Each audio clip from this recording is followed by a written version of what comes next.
रात्रि 9:33 अथ नर्मदापुराणं 53वां अध्याय मणिनागेश्वर तीर्थ महात्म्य। थोड़ा सा बड़ा है। श्री मार्कंडेय जी ने कहा, हे धर्मराज, कल्याण की कामना से मणिनाग द्वारा स्थापित नर्मदा के उत्तर तट पर स्थित मणिनागेश्वर तीर्थ जो सब पापों का नाश करने वाला है, इसकी मनुष्यों को यात्रा करनी चाहिए। धर्मराज ने पूछा, मणिनाग ने महेश्वर को कैसे संतुष्ट किया? सबको भय देने वाले ये नाग तो बड़े विषैले और बहुत ही तुच्छ होते हैं।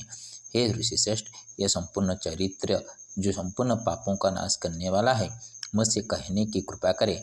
मेरे हृदय का दुख दुर्योधन से उत्पन्न, कर्ण एवं भीष्म से उत्पन्न दुख और द्रौपदी की व्यथा से प्राप्त उग्र दुख आपके द्वारा दिए उपदेश में डूब चुका है और मैं आनंदित हो गया हूँ। हे मुनिवर, पापों को नष्ट करने वाली आपके द्वारा कही गई कथा को सुनकर हमारा दुख शांत नहीं होता, ऐसा कहना मिथ्या है। अतः विद्यादान का जो फल मिलता है वह भगवान की कथा के सुनने से मुझे प्राप्त हो रहा है। श्री मार्कंडेय जी ने कहा, हे धर्मराज, तुम जैसे जैसे बोलते हो, तुम्हारे वचनों से वैसे वैसे मुझे भी सुख होता है। शरीर की शिथिलता और वृद्धावस्था के कारण मेरा मन तुम्हारे प्रति स्नेह विहीन नहीं होता। अतः हे पांडव, इस पापनाशिनी पवित्र कथा को ध्यानपूर्वक सुनो। हे धर्मराज, प्राचीन इतिहासों द्वारा कथित परंपरा से प्राप्त इस पुरातन आख्यान को मैं तुमसे वर्णन करता हूँ। संपूर्ण लोकों में विख्यात महर्षि कश्यप की विनता एवं कद्रु नाम को दो स्त्रियां थीं। उनमें विनता और कद्रु ने क्रमशः गरुड़ और सर्पों को जन्म दिया। महर्षि कश्यप जी के घर में वे दोनों स्त्रियां बड़े ही सद्भाव से रहती थीं। कद्रु और विनता को कोई शिकायत नहीं थी। प्रजापति कश्यप उन दोनों के साथ अत्यंत प्रसन्न रहते थे। इसके अनंतर एक दिन आश्रम में स्थित सुंदर मुख वाली विनता ने मन के समान वेग वाले उच्चश्रवा घोड़े को देखकर कहा, सुंदरी, निरंतर दौड़ रहे बड़े वेगशाली संपूर्ण अंगों से श्वेत वर्ण इस घोड़े को देखो। सहसा उस घोड़े को देखकर ईर्षा भाव से कद्रु ने कहा, भद्रे, तुम बताओ कि सूर्य का यह घोड़ा किस रंग का है? मैं कहती हूँ कि वह काला है, तुम क्या कहती हो, कहो। विनता ने कहा, तुम आँखों से काला देखती हो और तुम्हें सफेद नहीं दिखता। बहन, असत्य भाषण से तुम यमलोक जाओगी। सत्य असत्य वचन के निर्णय में तुम्हारी हमारी यह शर्त है कि मेरी बात असत्य होने पर मैं तुम्हारे भवन में 1000 वर्ष पर्यंत तुम्हारी दासी होकर रहूंगी। यदि उच्चश्रवा घोड़ा काला होगा, ये सर्पों की माता, यदि वह श्वेत होगा तो तुम कहो मैं तुम्हारी दासी बनूंगी। इस प्रकार परस्पर दोनों का शर्त संवाद निश्चित हुआ। चिंतित होकर कद्रु रात्रि में आश्रम में पहुंची और पुत्रों से अपनी शर्त बताई। हे कुंती नंदन, माता की शर्त सुन सर्प हाहाकार करने लगे। ये उच्चश्रवा तो श्वेत है, काला नहीं है, अतः हमारे माता निश्चय ही दासी ही हो चुकी है। कद्रु ने कहा, जिस प्रकार मैं दासी न हूँ वैसा प्रयत्न करो। तुम सब उच्चश्रवा घोड़े के रोवों में प्रवेश करो। एक मुहूर्त भर यदि वह घोड़ा काला दिखाई दे जाए तो क्षण मात्र में ही विनता हमारी दासी हो जाएगी। सत्य से गर्भिली उस सुंदरी विनता को दासी बनाकर पुनः तुम लोग सुखपूर्वक अपने स्थान में स्थित हो जाना। सर्प ने कहा, है माता, जिस प्रकार हम सबकी तुम पृथ्वी में पूज्य हो, उसी प्रकार वह विनता भी पूज्य है। विशेष रूप से माताओं का अपमान नहीं करना चाहिए। माता पिता की अन्य पत्नी, सौतेली माता, ये सभी समान रूप से मान्य है। मन, वाणी और कर्म से उनका हित करना चाहिए। तब वह पुत्रों की इस वचन से कालाग्नि के समान क्रोधित हो गई। उसने कहा, पृथ्वी पर मेरे वचन को न मानने वाले जो सर्प होंगे वे शीघ्र ही मेरे अपमान से अग्नि के मुख में पड़ेंगे। माता कद्रु के उस वचन को सुनकर और क्रुद्ध कद्रु के शाप के भय से वे सर्प उच्चश्रवा घोड़े के रों में घुस गए और कुछ महासमुद्र में तो कुछ विंध्याचल की गुफाओं में जा छिपे। हे राजन, उस समय मणिनाग नाम के सर्प ने नर्मदा के जल का आश्रय लेकर नर्मदा के तट पर कठोर तप किया। हे कुंती पुत्र, माता के शाप के भय से वह जो किसी के द्वारा छिन्न भिन्न होने योग्य नहीं, तर्क से समझ में न आने वाले तथा उत्पत्ति विनाश से रहित काम के विनाशक भी है, उन भगवान श्री शंकर का ध्यान करने लगा। 100 वर्षों से कुछ अधिक वह वायु का भक्षण करते हुए रहा। उससे आधे 50 वर्षों तक सूर्य को देखते हुए उसने तप किया। इस प्रकार ध्यान करते हुए उसे भगवान शंकर का साक्षात्कार हुआ। भगवान शंकर उससे बोले, सर्वश्रेष्ठ महाभाग, बहुत अच्छा, तुम बड़े धैर्यशाली हो। सर्पराज, तुमने भक्ति से मुझे वश में किया है, मैं तुम पर प्रसन्न हूँ। तुम्हारे मन में जो इच्छा हो वह वर मांग लो। मणिनाग बोला, हे नाथ, माता के शाप के भय से मैं नर्मदा के तट पर क्लेश युक्त हूँ। आपकी कृपा से मुझ पर माता का शाप व्यर्थ हो। श्री शंकर भगवान ने कहा, बच्चा, तुम मेरी आज्ञा से अग्नि के मुख में नहीं पड़ोगे। हे पुत्र, तुम्हारा निवास मेरे लोक में होगा। मणिनाग ने कहा, महादेव, इस स्थान के अंश भाग में आप निवास करें तथा 1000वें अंश से नर्मदा के जल में निवास कीजिए। हे सदाशिव, लोगों के कल्याण के लिए मेरे नाम से आप यहाँ ही निवास करें। श्री शंकर ने कहा, तथास्तु मणिनाग, तुम मेरी आज्ञा से मेरे उत्तम लिंग की स्थापना करो। यह कहकर भगवान शंकर पार्वती के साथ अंतर्ध्यान हो गए। मार्कंडेय जी ने कहा, हे युधिष्ठिर, उस तीर्थ में जो लोग पवित्र निश्चल मन होकर वहाँ जाकर शुक्ल व कृष्ण पक्ष की पंचमी, अष्टमी तथा चतुर्दशी तिथि में श्री शंकर जी की पूजा करते हैं, वे पुरुष यमलोक नहीं जाते।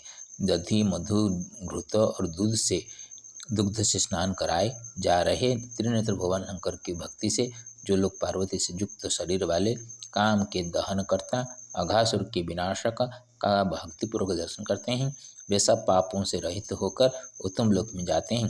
हे प्रिय कुंती नंदन, जो पुरुष मणिनागेश्वर तीर्थ में पितरों के निमित्त अष्टमी पंचमी तिथियों में सदाचारी वेदपाठी ब्रह्म का चिंतन करने वाले, पवित्र परस्त्री संग से रहित, शूद्र सेवा विहीन, अध्ययन अध्यापन आदि सत्कर्मों में लगे हुए ब्राह्मणों के साथ श्राद्ध करते हैं, वे उत्तम लोक में जाते हैं।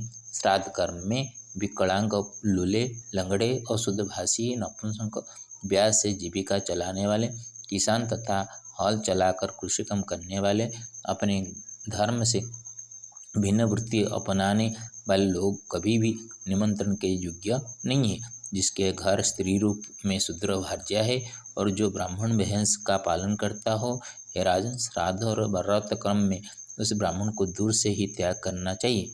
काने, अव्यक्त शब्द बोलने वाले, पागल, वेद पाठ से रहित जो ब्राह्मण हैं, हे पार्थ, मंगलमय मणिनागेश्वर तीर्थ में उन ब्राह्मणों का पूजन नहीं करना चाहिए। यदि पितृगण के साथ अपने ऊर्ध्वगति मनुष्य चाहता है तो इनका विचार अवश्य करे। तब अंगों से पूर्ण सुंदर दुधारू गाय जो ब्राह्मण को देता है, वह पुरुष बहुत युगों तक उत्तम लोकों में रहता है। पश्चात वह स्वर्ग से यहाँ आकर उत्तम कुल में उत्पन्न होता है।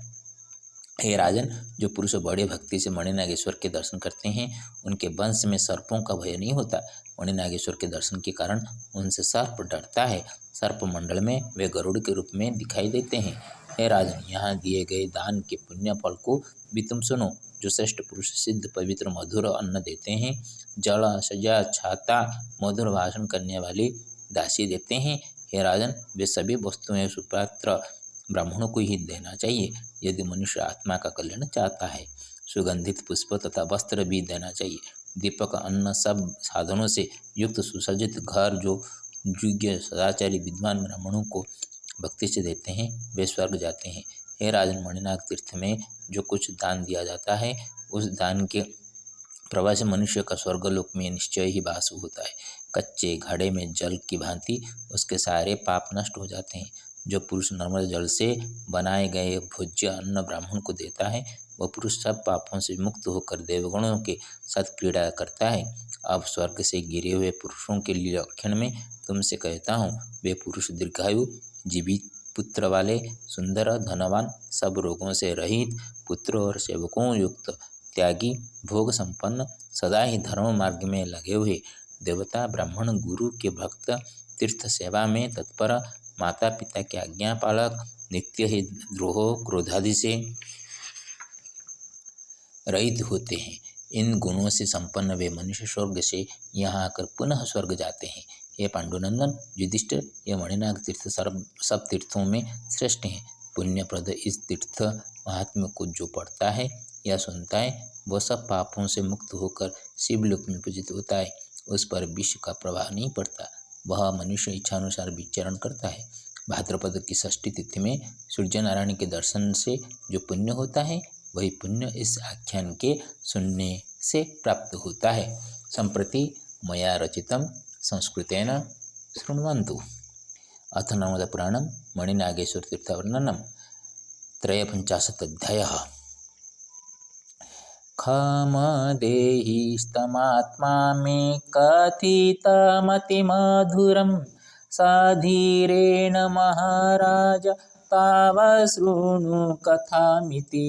कद्रुविनतया मातृवैरेण वैरता कथं कश्यपमुनिपत्न्युः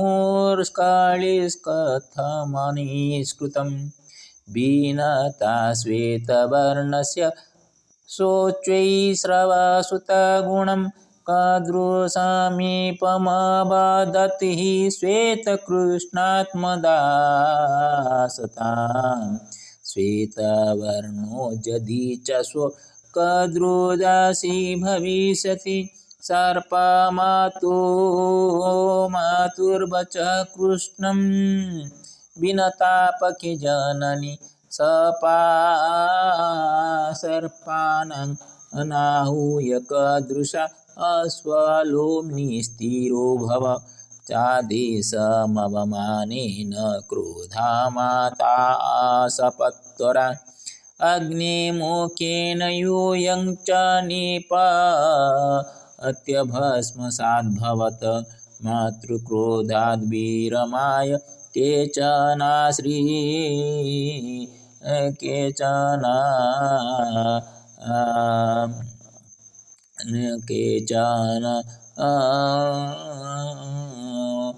प्रयान्ति च अतिश्वेतेषु